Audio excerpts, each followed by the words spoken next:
Good afternoon. I'm Patricia Capello, Conference Manager for Clarion UX Food and Beverage Trade Shows, which produce several industry events and conferences, including the International Restaurant and Food Service Show of New York, which will be held March 8th through the 10th at the Javits Center in New York City. We invite you to visit foodandbevshows.com for more information on all of our upcoming events.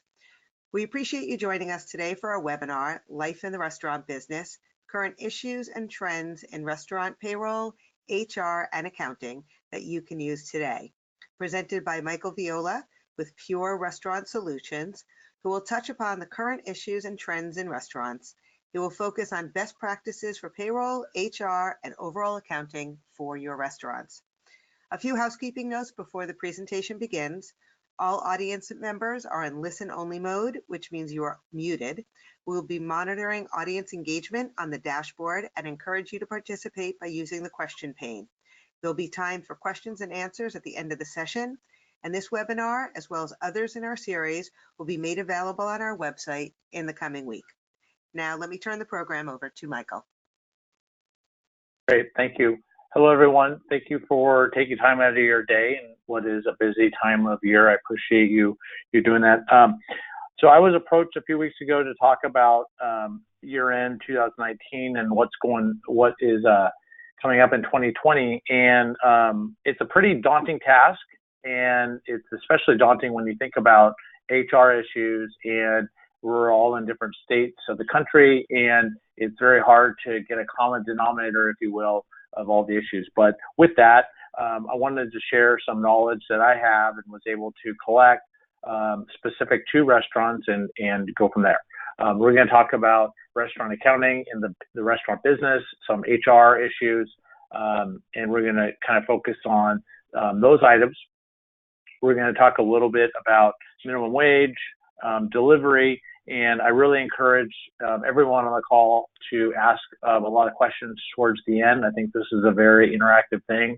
I will admit up front, there might be a lot of things that I overlooked, because when you think about running a business in today's climate, there are a lot of internal and external factors that need to be considered, whether it's December 2019 or June next year. It's just, it's a firefight, it seems like, every day for all of us business owners. So with that, I'll get started.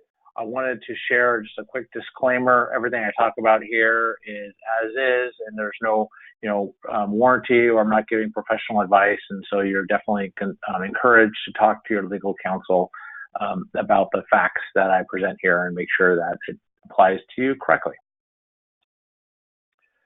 So like I said, today we're going to talk about the accounting and business operations, and I segmented it by looking back and looking forward.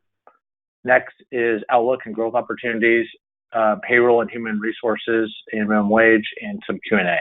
And with that, I'll get started. My name is Michael Viola. I am the president and founder of a company called Pure Restaurant Solutions.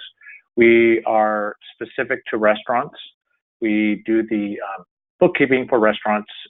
Primarily, we focus on the payroll, the payables, the financial reporting, the sales tax filings, and pretty much everything that's needed to run the business.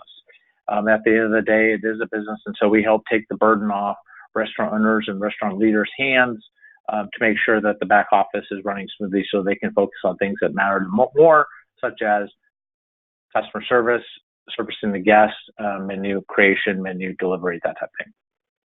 I'm based here in Irvine, California. We have a model that is national, so through the use of technology, we can service clients both here in California and in different states. And with that, we get started. So the first thing I just want to share is 3 comics. I pulled these off some sites. You may have seen these before, but I think that the common thing here is that if we don't laugh at ourselves and we don't get a chuckle on this, no one's going to laugh with us. We're all going to start crying. So, the first one obviously talks about delivery. The middle one talks about labor, and the last one talks about marketing and advertising. All relevant issues in our space right now. So, accounting and business operations. As we look back and as you try to wrap up 2019, If you look at the new tax law and when it came out and when it went live, if you will, we're now in year 2. The first year, 2018, people like myself, CPAs and analysts were scrambling to figure out, okay, what does the tax law really mean? What does it say? How does this impact my business? What deductions can I take? What deductions can I not take? And so it's the big thing that I've noticed is that for many years, the deductions that we were able to take has changed. Whether that's personal or business deductions, those have changed. But on the business side, when you make an investment in your business, chances are you'll be able to deduct most, if not all, of your expenditure in the year that you actually spent the money. You don't have to depreciate it, which really helps. So when it comes to time for tax time, making sure that you have a good sense of, okay, I spent this repair maintenance item, I spent this much money. So your tax professional knows that you spent that money on those items and can take the proper deduction. I would encourage, we're sitting here on December 17th, I would encourage that you take your inventory at month end, whether you're on a period calendar or monthly calendar, you have a procedure, and I'll be happy to share some tips and tricks around taking inventory later, and we'll get the details on that later in the seminar. I read a stat this week that it takes approximately $10,000 to $15,000 for every new hire in terms of onboarding, training, and getting them up to speed. So that really needs to be nailed down. I haven't seen a singular best practice, but things like culture matters, how you hire people, having a buddy to accompany new employees and give them a resource is really important.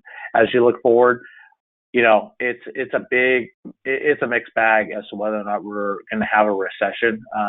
There are a lot of positive indicators, a lot of macroeconomic positive things, but on the micro level and what's happening on Main Street might be different than what's happening on Wall Street. And so whether or not we're headed for recession in 2020 is anyone's guess. But, as I think, there are two things in life that really matter, things you can't control and things you can't. And the recession is something that we probably can't control, but we can definitely plan for it. What I would say for 2020, if you don't already have a budget, whether that's an annual budget, a cash flow budget, a month-to-month budget, let your employees know your goals and try to understand your business to the point where you can predict cash flow, because that's really what's going to matter. When it comes to HR and the laws of your state, knowing the laws and the effect of those laws on your business is really critical. The most obvious one is minimum wage, and that's obviously state specific. And I have a map in this presentation that will show where the minimum wage is, and whether you're in California, it's if you're under 25 employees, it's one number, and if you're over 25, it's another number. But you really need to understand that. Social media is not going away. In excess of 90% of new customers look at customer reviews, and so being out there on social media is obvious and pretty much obvious to everyone. So use more social media to grow your footprint. And have the incremental mindset. And by that, I mean, do not try to take on everything at once. Take it, bit by bit, and, try and fail. Don't fail too hard, but, see what works and see what doesn't. So I took this top 10 list there's a report that just came out called Restaurant Industry 2030 by the National Restaurant Association. And these are where we're headed in the next decade. And I think that it definitely applies for 2020 if you can get a head start on some of this stuff. And none of these things are a huge surprise, but it's probably good just to refresh yourselves and review this list. The definition of restaurants will change. What that means, we're not quite sure, but it's something that it's one of those things where, is it digital? Is it online? Is it, on premise? Is it off premise? But I think it'll definitely change. And Also, in terms of that, there's this topic that are called ghost kitchens, where food is being prepared and being delivered, and it could be prepared in the industrial park, where rents are cheaper, where it's not common to have a restaurant, but the rents and the sharing of resources might be something that's indicative of a restaurant in the next decade. Off-premise opportunities will drive growth. In the next 5 years, about half of restaurant sales will be off-premise, so that'll matter a lot. Margin pressures will definitely continue, both next year and in future years. Minimum wage, rent factors, overhead expenses, commodities will fluctuate. So it's all, there's a lot of headwinds in the restaurant space right now. So you have to be very thoughtful about how you manage those pressures and how you overcome them. Data is king. This is a big topic right now, obviously, with delivery providers and who owns that customer data. Is it them? Is it you? What will data look like in the future? And more importantly, how can you leverage that data? How can you take that data and take it from, the huge database and mine it to help you out? Loyalty marketing is important. Customer acquisition, customer retention is important. So there's a lot of products on the market that I think will help restaurants, and it's really important to identify those and figure out if it's the best fit for you. Restaurants will serve and employ a different demographic. Here in California, the Hispanic population is growing very well, and it's just going to be a very different game in 10 years. And when you think about things like culinary tastes and preferences, all the way down to what is the definition of a value. That's important. Said this before, but recruiting and retention and training will be a huge priority, and that has a direct impact on your bottom line. Technology is important, and leveraging that technology. So, everything from customer-facing technology to things that the customer doesn't see but can make the restaurant more efficient, I think is important. We've seen this already, but government will continue to be a greater factor in everything we do. As restaurant owners, I think that it's important to understand the laws, where they're headed. I hate to say this sometimes, but California is, very strict in terms of its governmental standards, but it kind of dictates where things are headed down the road. And so in 2 to 3 years, if your state is not as progressive as California, chances are it's going to be going to your state in the next 2 to 3 years. Sustainability, I'll talk about that more in a little bit, but it isn't just a buzzword anymore. We have a person of the year who's all about sustainability and climate change, and so it's something that is not going away. It's going to be more on people's radar screens than ever before. And restaurants will always continue to bring people together. I think it might be generational, but it's really important to make sure that the personality of a restaurant shines through and is unique. Growth opportunities, I looked at this in terms of 2 buckets. First one is economics, delivery and ghost kitchens, and we'll talk about delivery a little bit more in a minute. Catering is something that doesn't go away, but on a personal note, I love catering. I think that it's a great business. It is something that you have a known set of people, number of people, and so you can buy accordingly, you can staff your labor accordingly, and you don't need to have it done at the critical day parts hours. It's something that can be done at 2 in the afternoon, that type of thing. So if you manage catering well, you can grow your top line and you can get really efficient in your cost control. Speaking of cost control and menu pricing are extremely important. I think to understand your menu and the mix analysis and what's selling and what's not is very, very important. And diversity of thought matters too. I have diversity down here twice, but I think the diversity of thought and not the same old may not apply anymore. It's more about, okay, what matters around different thoughts, different approaches, and who is driving those things. And so just because something's done one way, and that's how it's always been done, doesn't mean necessarily that's how you should proceed. On the social side, plant-based is something too that's not going away. The sustainability of plant-based is extremely important. On the sourcing is really important. People want to know where their food's coming from. So whether it's the local farmers market or this thing, I think you see a lot of signs. Even in some of the quick service restaurants here in California, you see where the avocados are sliced and where the French fries come from. And it's just amazing the education that restaurants are providing its guests, and that is something that won't go away because people are always curious. Reusables.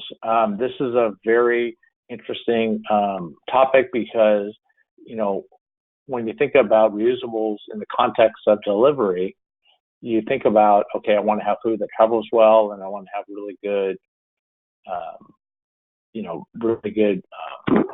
transport of those products, but sometimes those products aren't the best for the environment. So it's definitely going to be a balancing act between sustainable reusables and also reusables that are sturdy enough and if that plastic. So this is where technology comes in and trying to get reusable containers that work.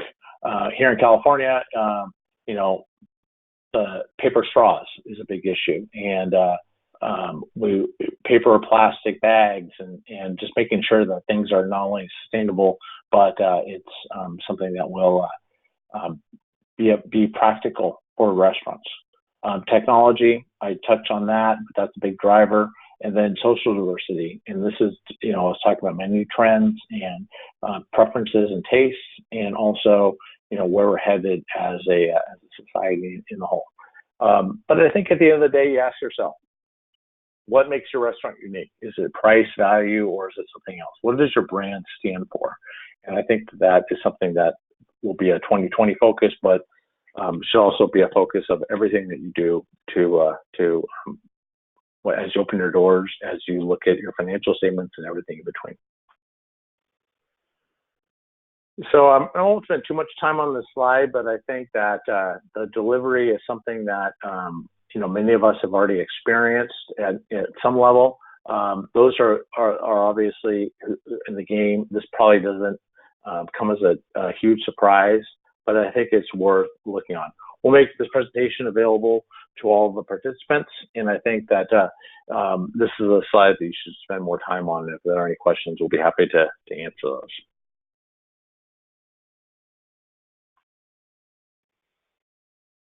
So I was on a website for a law firm here in California, and these are all of the different blog posts, articles, white papers that were there. I didn't leave anything out, but I mean, it's crazy. This is what is in California right now. This is what's on the minds of a lot of our business owners, a lot of restaurant owners. And some of these things will find their way to the Senate floor and be passed, and some of these things will probably fall out for that. But it's something that, I mean, pretty soon the employee handbook is going to look like a phone book. I mean, it's going to be crazy how many things are going to have to be discussed in that employee handbook. So here's the map for minimum wage for 2020, and depending on where you are in the country, I'm not sure where this applies to you, but I want to make sure that this gets obviously in front of you. The 80-20 rule, the tips is a big deal, but I mean, in certain states there are no tip credits, in other states there are. So knowing your particular situation is important. And I think when you look at minimum wage in the context of prices, costs going up, if you do raise prices, what I always tell my clients is if you raise prices, do it as you can, do it as close as you can to the minimum wage increase. And so that way you have a story to tell.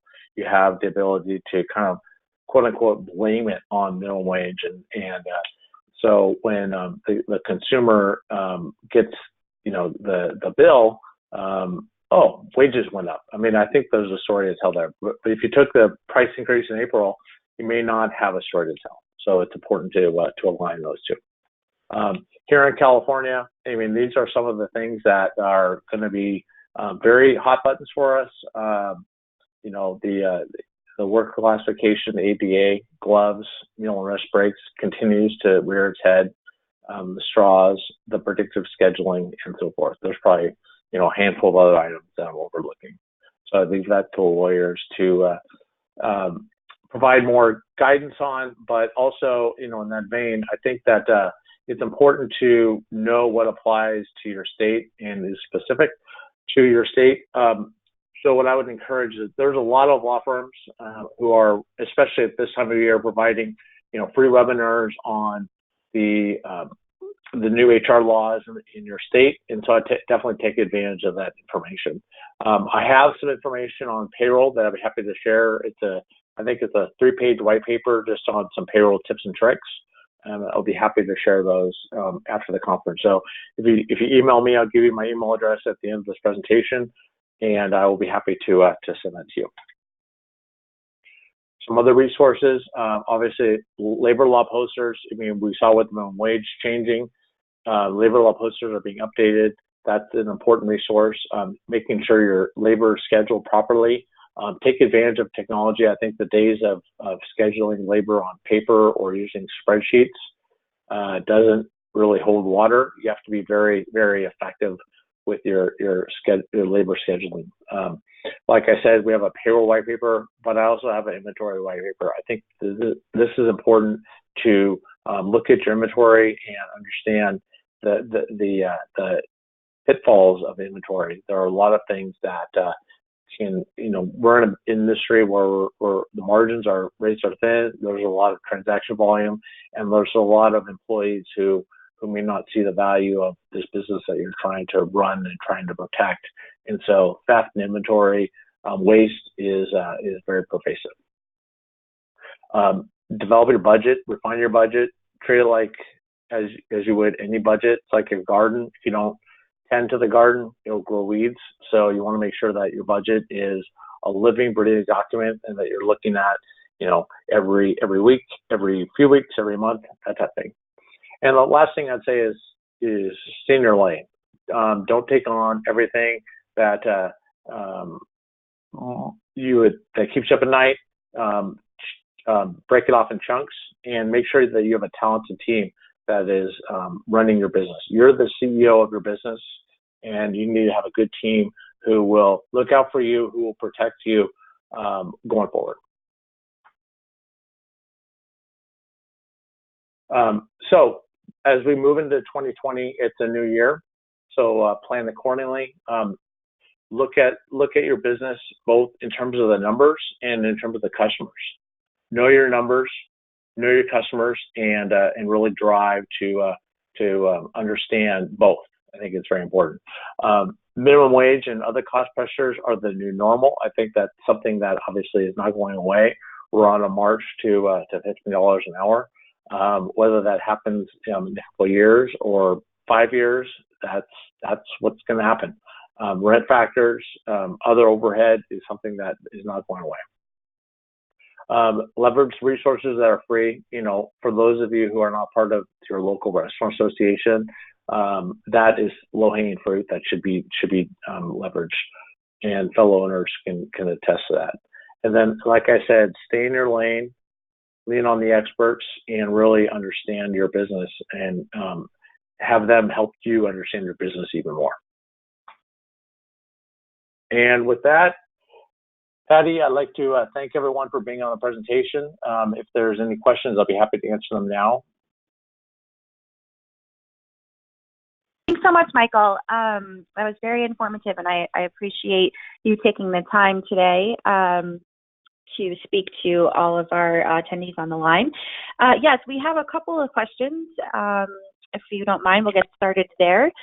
You had mentioned catering, and can you talk a bit more about that? It seems like it's been around for quite a while, so why do you feel it's going to be a growth driver in 2020? Well, like I was saying on the call, I think that it's something that there's a lot of businesses that are looking for things like the your food. They're focusing on delivery, but I think that catering is something that really can grow your business and grow significantly, because I just think, like I said, it's a known commodity. You know how much money you need to spend in terms of labor, how much your equipment is on the food costs, and you can do it in the off day part. So I think that from a cost perspective, it's a huge driver for the company, and it can definitely translate into incremental revenue dollars. Great, thank you for that. The next question we have is on sustainability. The question is, how is the best ways to show ROI for sustainability investments, and what are the best things to invest in? Not sure if that's a typo there. Let's see. So how are the best? So sorry, go ahead. Go ahead. I was going to say on Go ahead. sustainability. I mean, I think having a good story to tell and say, you're not jumping on the sustainability train just because it's cool and everyone else is doing it.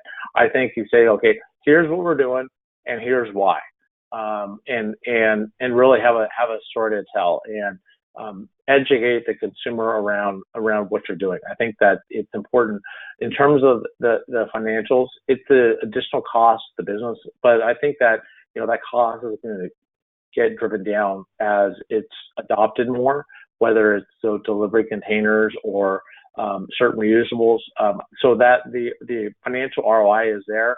But I think you kind of have to look a little bit more beyond the numbers around things like sustainability, because there isn't a specific way to look at sustainability other than, can I afford to spend a little bit more because this package is green and good for the environment? So I think that as those costs come down, you have to be ready to adopt those new products. Great, thank you. The next question is in regards to taxes. Are there any new tax incentives that went into effect for 2020 that we should take advantage of? Well, definitely the de minimis deduction. That is something that is huge. As restaurants spend a lot of money on repair and maintenance. They spend a lot of money on enhancements or upkeep, new builds, and a lot of those expenses can be deducted in the first year. And so I think that's really important to understand. I wouldn't run out and buy a new air conditioning unit just because Mike Viola said that I can take deductions for this item. I think you need to kind of look at it in the context of, okay, what is applicable to you and to your business, and whether or not something like that can be deducted. But anything up to $5,000, chances are you'll get a full deduction for it. But I would encourage you to talk to your CPA about local laws, phase outs, that type of thing. Hey, thanks, Michael. Our next question is, do you work alongside a bookkeeper, or are you full service for a restaurant?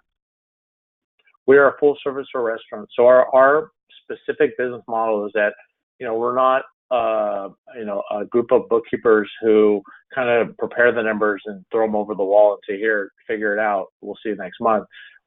We try to partner with our clients to really help them understand their numbers, and we work in their confines, whether they have a dedicated employee to scan invoices to us, or how they're set up. So in the onboarding process, we do a lot of discovery to really understand how we can best service our clients.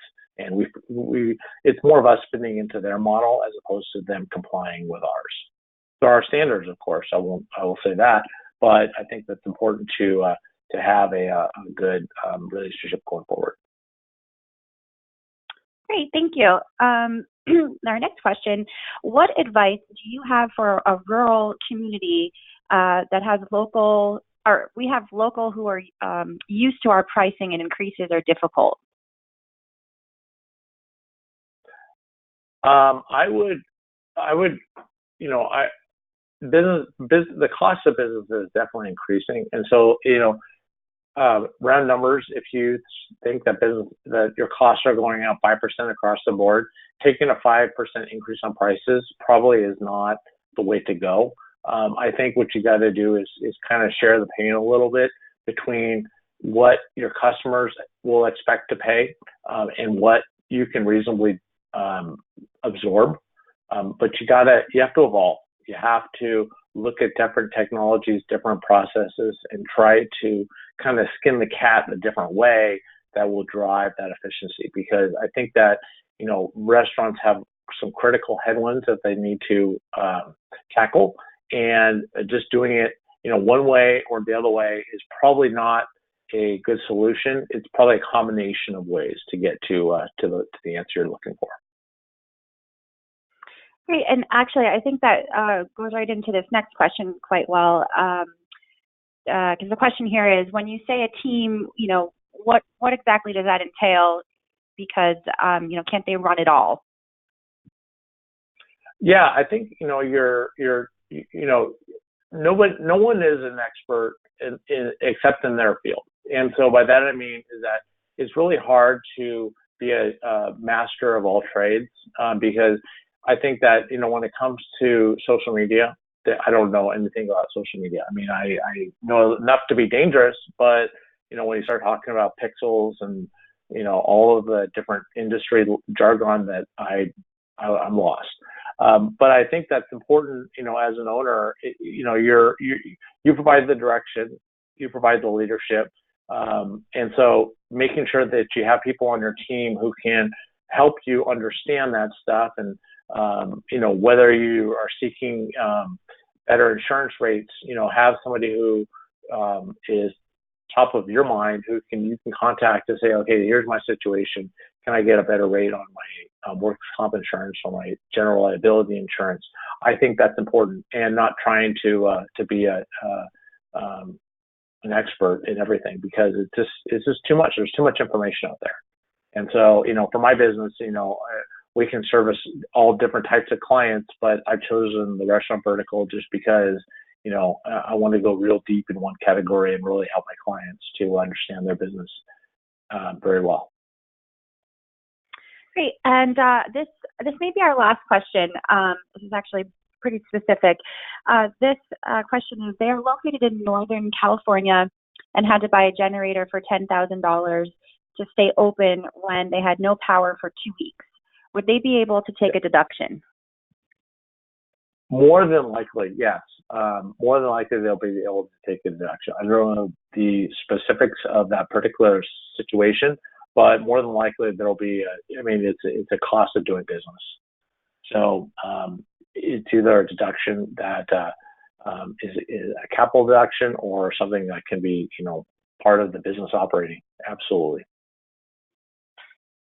Great. Well, thanks so much, Michael. I think that's it for our questions. But I just wanted to remind everyone that they will get a copy of this webinar sent to their email recording, and it will also be hosted on our foodandbevshows.com website.